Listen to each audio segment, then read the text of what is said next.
How to get voice chat in your Roblox. So let's get started. So go into your Roblox. Now from here you have to click on this more icon and go in the settings.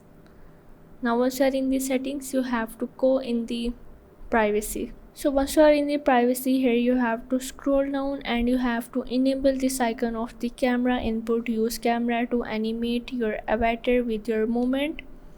Now you just have to enable this icon. So when you enable this icon, now this settings also get the voice chat in your Roblox games. So if you are not able to enable this icon, then you have to go back, and from here you have to go in this parental control.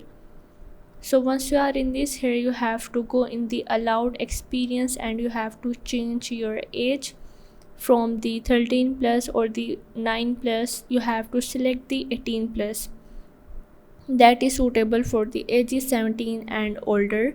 And once you select that, you are able to get the voice chat in your Roblox. So if this video helped you out, make sure to like and subscribe the channel, and see you in the next video.